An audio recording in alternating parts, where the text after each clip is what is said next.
Pen कुठलं होत नाही बा, याचा अर्थ त्यांचे दात चांगलेच आहेत का? नाही, मुळीच नाही. अच्छा.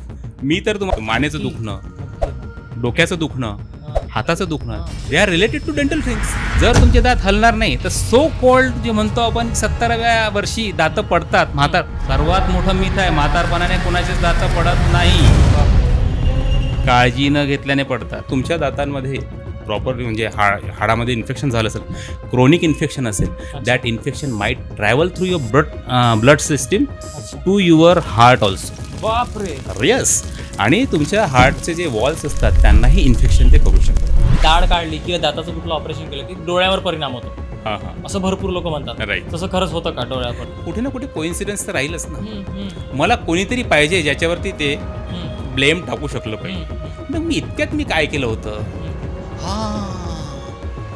मी दात काढला होता. अच्छा, ते रिलेट करायचं. हा, म्हणूनच मला चष्मा लागला. अच्छा. त्यांचा धंदा कमी करायला सांगतो. माझे काही डेंटिस्ट मित्र आता रागवून बघतील, कशाला रे बाबा तू. नको सांगू हे. बट ते कसं आहे की सांगणं गरजेचं आहे. हा अतिशय महत्त्वाचा पार्ट आहे स्केलिंग. बिकॉज 99% लोक स्केलिंग जे आहे की नाही ते अवॉइड करतात. ओके, अदरवाईज तुमची हिरड्या ठीकच नाही होणार. आता 5 वर्षापासून जो मळ मी माझा दात म्हणून विचार करत आहे, अचानक तो तिथून निघून गेल्यानंतर काय होईल हो तिथे.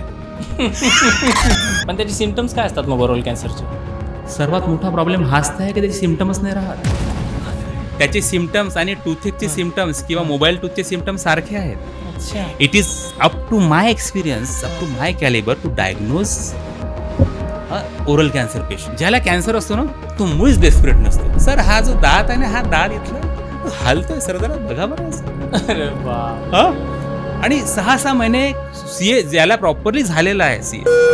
सर, लहान मुलांना दाताची कीड लवकर लागते किंवा दात पडतात वगैरे असे भरपूरसे आहे.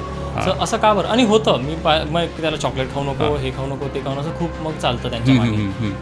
लहान मुलांमध्ये जो किड्याचं. तर तुमच्याकडे अशा काही केसेस आल्यात, एखादी अशी केसेस सेपरेट की स्पेशल की टोबॅकोनी त्याला हे झालं किंवा दातात खूप? अरे बापरे, आता तुम्हाला एक केस विचारतोस, अरे हजारो केसेस. काय सांगायचं मी महिन्याला, तुला सांगतो मी भयावह ही परिस्थिती यासाठी म्हणतो, मी महिन्याला कमीत कमी 2 ओरल कॅन्सरचे पेशंट डिटेक्ट करतो. आणि सबम्युकस फायब्रोसिस जे pre dentistry is not costly, your negligence make it costly.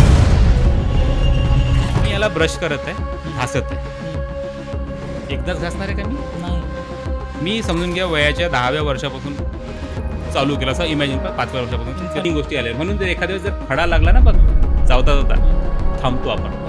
जर तो निर्जीव असता ना, थांबला नसता. मग ब्रश वापरायचा कोणता? जाड, बारीक, पातळ? ओके, बेसिक 3-4 गोष्टी फॉलो करायला पाहिजे की ज्याच्याने तुमचे दात एकदम.